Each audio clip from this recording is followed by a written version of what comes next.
나는 시온의 의가 빛같이 예루살렘의 구원이 횃불같이 나타나도록 시온을 위하여 잠잠하지 아니하며 예루살렘을 위하여 쉬지 아니할 것인즉 이방 나라들이 내 공의를 묻 왕이 다 내 영광을 볼 것이요 너는 여호와의 입으로 정하실 새 이름으로 일컬음이 될 것이며 너는 또 여호와의 손의 아름다운 관 내 하나님의 손의 왕관이 될 것이라. 다시는 너를 버림받은 자라 부르지 아니하며 다시는 내 땅을 황무지라 부르지 아니하고 오직 너를 헵시바라 하며 내 땅을 뷸라라 하리니 이는 여호와께서 너를 기뻐하실 것이며 내 땅이 결혼한 것처럼 될 것임이라.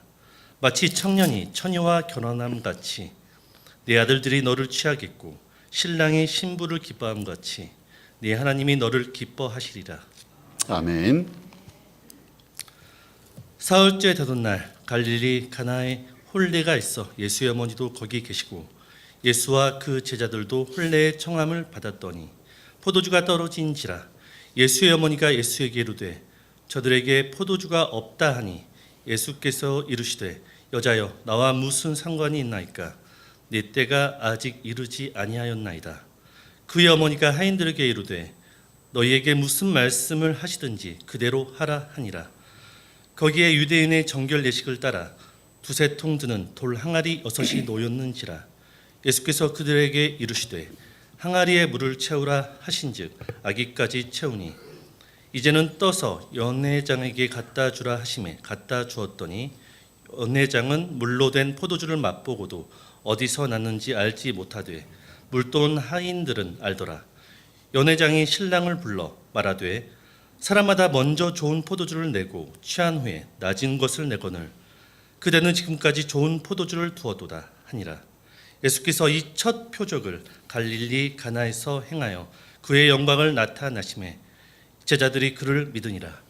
아멘. 하나님께서 우리에게 주신 말씀입니다. 네, 오늘은 이사야 62장의 말씀과 요한복음 2장의 말씀을 통해 첫 표적의 좋은 소식이라는 제목으로 말씀의 은혜를 나누고자 합니다. 오늘 요한복음 2장에서는 예수님께서 행하셨던 첫 번째 기적의 이야기를 기록해 주고 있습니다. 예수님이 한 결혼잔치에 초청을 받으셨어요. 제자들과 함께 도착해 보니까 어머니 마리아가 이미 일손을 돕기 위해 분주히 일하고 계셨습니다. 그런데 심각한 문제가 생겼습니다. 결혼잔치 중에 포도주가 다 떨어진 것이었어요. 걱정을 하고 있던 차에 예수님을 본 어머니 마리아가 예수님께 이 문제를 해결해 달라고 부탁을 합니다. 그리고 나서 하인들에게는 예수님이 무슨 말씀을 하시든지 그대로 따를 것을 부탁을 하게 되죠. 예수님께서는 하인들을 불러 돌 항아리에 물을 채우라고 명령했습니다. 그리고 조금 후에 예수님께서는 다시 그 물을 떠서 연회장에게 가져다 두라고 말한 것이죠. 영문을 알지 못했던 하인들이지만 예수님이 하라는 대로 분명 물을 떠서 연회장에게 가져다 주었습니다. 그러나 연회장이 마셨던 것은 물이 변한 포도주였지요. 그리고 그 포도주는 이전에 먹던 포도주보다도 훨씬 더 좋은 포도주라는 것을 알게 되었습니다. 자, 오늘 요한복음 2장 11절에서는 이것을 주님이 행하신 처음 이적이라고 설명하면서 표현하기를 가나에서 그의 영광을 나타내셨다. 그러면서 이 모든 것을 표적이라는 단어를 사용하고 있습니다. 일반적으로 신약 성경에는 기적, 이적, 표적 같은 의미로 사용되지만 사실은 큰 차이가 있습니다.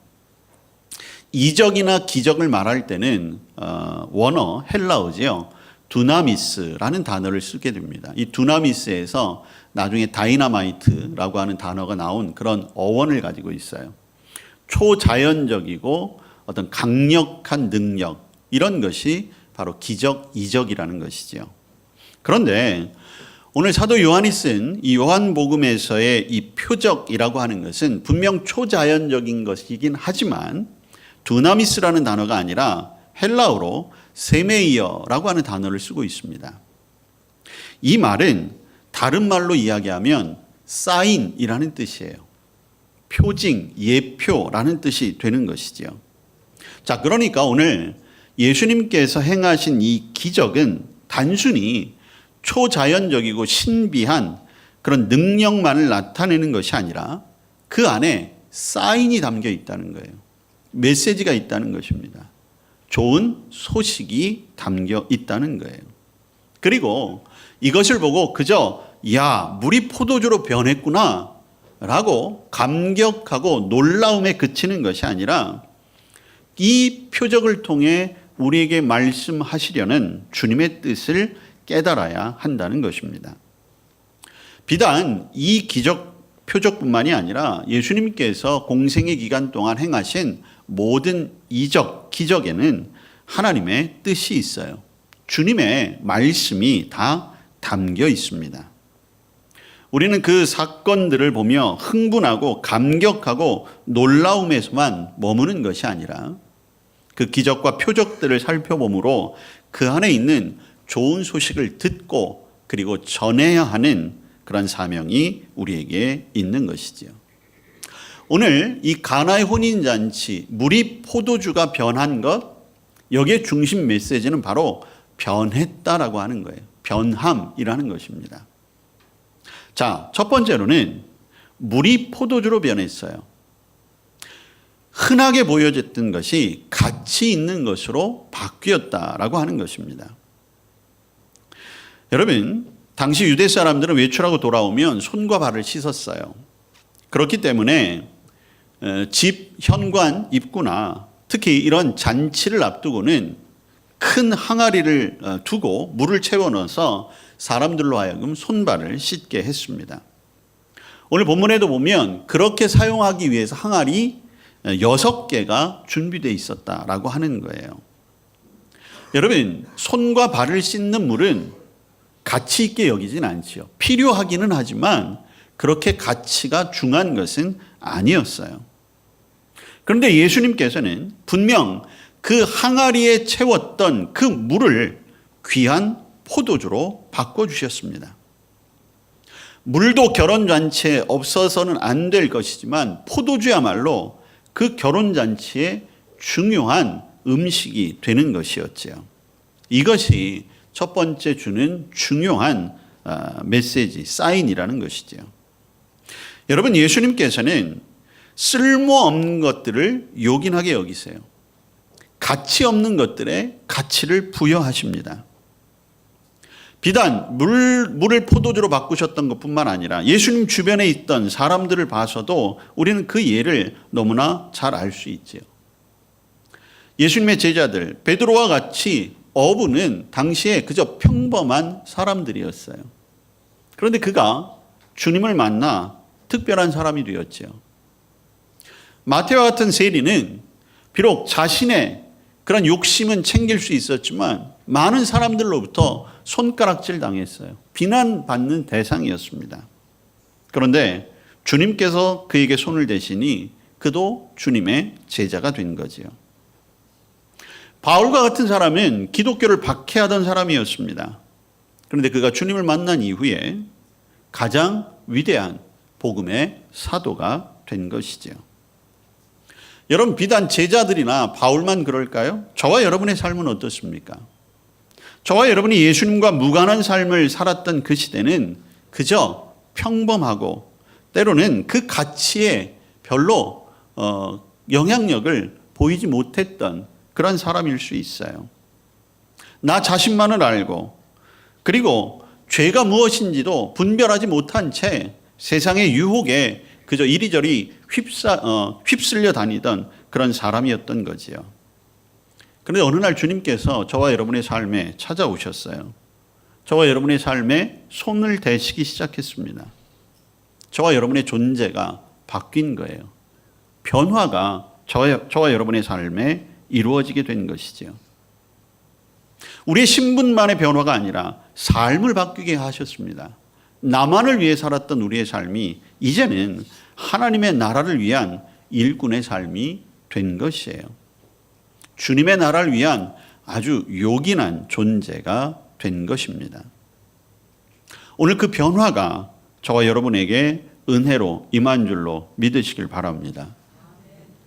두 번째로 이 물이 포도주가 변한 이 기적, 표적의 중요한 내용은 바로 염려가 기쁨으로 바뀌었다는 것입니다. 결혼잔치에 포도주가 떨어졌다는 것은 그 잔치의 위기였어요. 큰 염려거리였습니다. 한창 흥이 올라야 함에 포도주가 중요한 역할을 감당했는데 그것이 떨어져 버린 거예요. 게다가 처음에 좋은 포도주를 주다가 나중에 품질이 시원치 않고 맛이 없다면 그 잔치는 결국 별 볼 일 없고 그리고 별로 사람들에게 유쾌함을 주지 못하는 그런 잔치가 되고 말았을 것입니다. 그런데 아예 포도주가 떨어졌다라고 하는 것, 여러분 이것은 그 잔치를 준비한 사람들이나 그리고 그 잔치에 참여한 사람들에게 모두 염려요, 불안거리였어요. 한창 기뻐해야 할 잔치가 염려와 불안의 잔치가 된 것이죠. 그런데 주님의 이적으로 그 잔치가 바뀌어졌습니다. 그 연회, 이 잔치를 주관하던 매니저의 역할을 감당하는 연회장이 하인들이 떠다 준 하인들의 입장에선 물이지만 연회장이 맛본 그 포도주, 그를 맛보고 이렇게 얘기합니다. 사람마다 먼저 좋은 포도주를 내고 취한 후에 낮은 것을 내거늘 지금까지보다도 좋은 포도주를 두었다. 극찬의 말인 것이죠. 그 말을 듣는 주인은 얼마나 기뻤겠습니까? 그 잔치에 참여한 사람들도 얼마나 기뻐했겠어요. 염려와 근심, 걱정이 변화해 기쁨이 될 수 있는 것, 그것은 오직 주님이 하실 수 있는 일입니다. 이제까지도 저와 여러분이 많은 염려와 근심, 걱정이 있었는데 주님이 바꾸어 오셨어요. 오늘도 마찬가지입니다. 앞으로도 마찬가지예요. 우리나라도 지금 극심한 염려와 근심, 아픔, 걱정이 있지 않습니까? 누가 해결할까요? 주님이 하십니다. 그것이 우리의 기대입니다. 그리고 그것 외에는 방법이 없습니다. 주님이 역사하실 때 우리에게 큰 기쁨이 넘치게 될 줄로 믿습니다. 혹 여러분의 삶 속에 많은 염려와 근심과 걱정이 있으십니까? 오늘 주님께서 반드시 기쁨으로 회복하실 줄로 믿습니다. 세 번째로 이 표적의 가장 중요한 메시지이기도 한데 그것은 바로 불신이 믿음으로 바뀌었다는 것입니다. 자, 오늘 11절 말씀을 보세요. 이 표적의 두 가지 결론은, 첫 번째로는 그의 영광을 나타내셨다는 거예요. 그의 영광을 나타내셨다는 것은, 여러분 이 가나의 혼인잔치의 기적이라고 하는데 이것은 예수님의 공생의 첫 번째 기적입니다. 비로소 예수님이 가지고 계신 하나님의 능력이 이 땅 가운데 보여진 거예요. 그것을 영광이라는 말로 표현했죠. 두 번째 더 중요한 것은 무엇입니까? 제자들이 그를 믿었다라고 하는 것입니다. 여러분 오늘 요한복음 2장 1절 이하를 보시면 어떤 제자들이 갔는지는 나와 있지 않아요. 몇 명이나 갔는지도 사실은 정확하게 표현되어 있지 않지요. 그러나 요한복음 1장부터 읽어보시면 대략적으로 누가 함께 했는지는 우리가 추정을 할 수가 있습니다. 요한복음에서는 예수님께서 제자들을 택하시고 부르시는 과정 속에 특히 세례 요한의 제자였던 먼저 안드레의 역할이 강조되고 있어요. 예수님의 첫 번째 제자는 사실 베드로가 아니라 안드레였습니다. 베드로는 안드레의 소개로 예수님께 왔던 그런 제자였어요. 그리고 여러분 계속 읽어보시면 1장에서 빌립과 나다나엘을 부르신 그 장면도 나오고 있습니다. 자, 그래서 지금 이 예수님께서 가나의 혼인잔치에 갔었을 때 동행했던 제자들은 안드레, 베드로, 그리고 빌립, 나다니엘, 이렇게 추정할 수가 있어요. 자, 제자로서 가기는 했어요.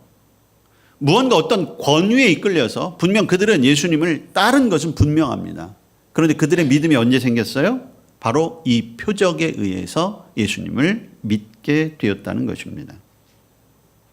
어떤 감당할 수 없고 이전에 알지 못했던 권위에 의해서 따르긴 했지만 아직까지 예수님이 그리스도이시다, 하나님의 아들이십니다 라고 하는 믿음의 자리까지 나아가지 못했던 거예요.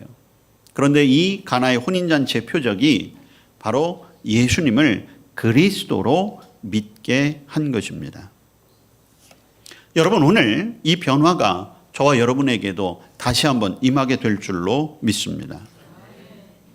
오늘 주님께서 우리에게 찾아오셔서 우리를 변화시키는 것, 가장 큰 변화, 가장 위대한 변화는 다른 것이 아니라 믿음의 사람이 되게 하셨다는 거예요.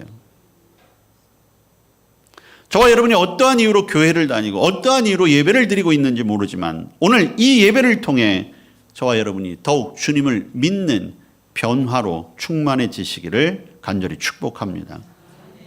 여러분, 이것은 이미 오래전부터 준비된 하나님의 계획이에요. 오늘 우리가 구약의 말씀 이사야 62장의 말씀을 읽었습니다. 하나님께서 이사야 선지자를 통해 약속하신 말씀인데 여러분 1절을 보시면 이렇게 돼 있어요. 나는 시온의 의가 빛같이 예루살렘의 구원이 횃불같이 나타나도록 시온을 위하여 잠잠하지 아니하며 예루살렘을 위하여 쉬지 아니할 것인즉. 여러분, 하나님께서는 시온과 예루살렘, 즉 믿음의 사람들로 지금 비유되고 있는 시온과 예루살렘, 그들을 위하여 쉬지 않겠다 말씀하시는 거예요. 하나님은 저와 여러분을 구원하시기 위해 이미 태초부터 쉬지 않고 기도하시고 일하신 줄로 믿습니다. 저와 여러분이 예수님을 믿기도 전, 그래서 아직 죄인 되었을 그때, 멸망받을 만한 길로 가고 있는 그때에도 하나님은 쉬지 않고 일하고 계셨던 거예요. 그 결과가 어떻게 됩니까? 여러분, 오늘 4절 말씀입니다. 다시는 너를 더러운 자라 칭하지 아니하리라. 다시는 내 땅을 황무지라 칭하지 아니하리라. 여러분, 황무지, 가치 없는 땅이죠. 보잘것없는 땅입니다. 생명이 없는 땅이에요. 그런데 그렇게 여기지 않겠다는 것이죠. 우리에게 생명을 주시고 우리에게 새로운 소망을 주신다는 거예요. 그러면서 우리에게 새 이름을 주셨는데 그것이 바로 헵시바 뷸라라고 하는 것입니다. 자, 여러분 성경을 보시면 성경 밑에 그 뜻이 번역이 되어 있습니다. 헵시바라고 하는 것은 나의 기쁨이 그에게 있다. 뷸라라고 하는 것은 결혼한 여자라고 하는 거예요. 여러분, 성경은 하나님과 우리의 관계를 신랑과 신부의 관계로 은유적으로 표현합니다. 하나님이 가장 사랑하시는 저와 여러분에게 하나님의 기쁨이 있습니다. 그리고 하나님께서는 저와 여러분을 결혼한 여자로, 즉 동반자로, 동역자로 세워주신 거예요. 여러분, 이스라엘은 포로 기간 동안 철저하게 버려졌었지요. 하나님과의 정상적인 관계를 유지하는 것이 힘들었습니다. 그런데 그 땅을 향하여 하나님께서는 너는 나의 헵시바, 나의 뷸라, 나의 신부, 나의 가장 기뻐하는 자라 칭하셨어요. 여러분, 이름을 바꾼다라고 하는 것, 아마 여러분 가운데도 혹시 계명을 하신 분이 있을지 모르겠지만 여러분, 이름은 함부로 짓지도 않고 함부로 바꾸지도 않고 함부로 부르는 것도 아닙니다. 왜냐하면 이름에는 그 사람의 정체성이 담겨 있기 때문이에요. 때로는 그 이름에 그 사람의 일생이 담겨 있기도 합니다. 그런데 그러한 이름을 새롭게 갖는다는 것, 그것은 새로운 삶을 살아가겠다는 것을 의미하는 것이지요. 오늘 이스라엘이 새 이름을 받았습니다. 헵시바 뷸라라는 이름이에요. 물이 포도주로 변하듯 이스라엘의 변화는 오늘 우리의 변화를 상징하고 있습니다. 여러분, 그것이 우리에게 어떤 은혜로 임했습니까? 저와 여러분에게 성도라는 이름이 주어졌어요. 우리는 본질상 죄인이었습니다. 불법의 자녀였지요. 죄의 종이었습니다. 그게 원래 우리의 이름이었어요. 그런데 믿음으로 말미암아 우리는 성도가 되었습니다. 하나님의 아들로, 심지어 예수님의 친구로까지 불려질 수 있게 되었어요. 저와 여러분의 죄악이 예수 그리스도의 보혈로 말미암아 깨끗이 씻음을 받았다는 말씀인 것이지요. 예수님은 물로 포도주를 만드는 이 표적을 통해 세상에 드러나셨듯이 오늘날 저와 여러분이 새 이름을 가졌다는 것, 그것은 저와 여러분이 이 세상 가운데 새로운 존재가 되었다는 것을 말하는 것입니다. 그래서 저와 여러분은 이 세상을 향하여 말씀을 전하는 자로, 빛과 소금의 역할을 감당하는 자로 살아가야만 하는 것이지요. 저와 여러분에게 임했던 그 좋은 소식이 우리의 삶을 기쁨으로, 우리의 삶을 복음으로 살아가게 했다면 이제는 저와 여러분을 통해 그 소식이 이 땅 가운데도 전해져야만 하는 것입니다. 만약 저와 여러분이 그 역할을 감당하지 못한다면 저와 여러분에게 바뀌어진 그 이름, 바뀌어진 그 신분은 헛된 것이 되고 마는 것이지요. 죽은 것이 되고 마는 것입니다. 그렇기에 이제는 저와 여러분의 삶이 그 이름대로 바뀌어진 신분대로 분명한 삶을 살아가야 하는 것이지요. 여러분, 우리를 기독교인이라고 부르지요. 기독인, 그리스도인, 크리스찬. 여기에는 그리스도라는 이름이 들어가 있어요. 이제는 저와 여러분의 이름에 주님의 이름이 같이 담겨 있는 거예요. 뭐 우리나라는 그렇지 않은데 외국 같은 경우에는 자기 조상들의 이름을 그대로 이어받는 경우들이 많죠. 그래서 무슨 헨리 2세, 뭐 조지 3세 이렇게 하는 이유 중에 하나가 그분들의 자취, 그분들의 삶을 존중하고 그분들의 이름에 그 이름의 영광을 가리지 않는 삶을 살겠다라고 하는 그런 의지가 담겨져 있는 거죠. 또 외국 사람들 같은 경우에는 중간 이름이라는 게 종종 있죠. 우리는 성 이름으로는 되어 있지만 그 중간 이름에 보면 거기에 자기 선조들의 이름을 넣거나 아니면 자기가 존경하는 사람들의 이름을 종종 끼워 넣기도 해요. 왜 그렇습니까? 단순히 그 이름의 어떤 화려함이 아니라 그 삶을 살아보고자 하는 의지가 담겨 있는 거죠. 여러분, 저와 여러분 안에 예수님의 이름이 담겨 있어요. 그리스도라고 하는 이름이 담겨 있습니다. 그렇다라고 한다면 그의 합당한 삶을 살아야 하는 것이 맞는 것이겠지요. 그런데 만약 저와 여러분의 이름이 오히려 예수 그리스도의 이름을 모욕하고 영광을 가리운다면 과연 우리는 진정한 신앙인의 삶을 살아가고 있는 것일까요? 오늘날 교회가 세상으로부터 걱정거리가 되고 말았지요. 오늘날 세상 사람들은 기독교인을 개독교인이라고 부르며 즐거워합니다. 마치 레저를 즐기듯이 교회를 폄하하고 교인들을 조롱해요. 목사는 더 이상 목사가 아니라 욕심만 밝히는 먹사가 되고 말았어요. 세상이 잘못된 걸까요? 아니요. 우리가 우리의 이름값을 제대로 하지 못했기 때문인 거지요. 예수님을 나의 구주로 믿고 영접함으로 우리는 성도가 되었습니다. 하나님의 자녀가 되었어요. 어둠의 자식들이었는데 빛의 자녀가 되었고 천사도 흠모할 만한 존귀한 자가 되었습니다. 물론 때로는 마귀의 유혹에 넘어갈 때도 있고 말과 행실이 더럽고 추할 때도 있었어요. 그러나 그때에도 끊임없이 우리를 기다리시는 아버지의 심정으로 우리를 믿어주고 계시는 그 주님, 우리는 그분을 기억해야 할 것입니다. 그리고 그분은 끊임없이 우리를 향하여 말씀하시지요. 나의 헵시바, 나의 뷸라여, 나의 사랑하는 자야, 나의 기쁨이 있는 자, 나의 어여쁜 자야, 나와 함께 가자. 본질상 진노의 자녀였고 심판받아 멸망받을 죄인이었습니다. 이러한 죄인을 어여삐 여기시고 사랑하시고 귀히 여기십니다. 물이 변하여 포도주가 되었듯이 우리도 죄인이었지만 구원받은 성도가 되었습니다. 이것보다 더 좋은 소식이 어디 있겠습니까? 이것보다 더 좋은 기쁜 소식이 어디 있겠습니까? 이것보다 복된 소식이 있을까요? 그리고 저와 여러분은 새로운 이름을 부여받았어요. 성도, 그리스도인, 기독교인. 우리 모두 그 놀라운 사랑, 그 놀라운 은혜에 감사하고 감격하며 그 이름에 합당한 삶을 우리의 삶 속에 본으로 나타내며, 그래서 이 세상 사람들 가운데 그 주님의 이름을 널리 전하며 하나님께 영광을 돌리는 성도의 삶을 살아야 할 줄로 믿습니다.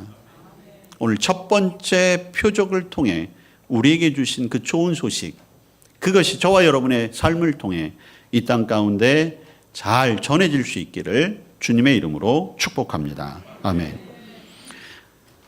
우리를 하나님의 사람으로 변화되게 하셨습니다. 그것이 은혜요 축복임을 믿습니다. 이제 우리의 삶을 통해 많은 이들이 그 은혜의 자리로 오게 하여 주시옵소서.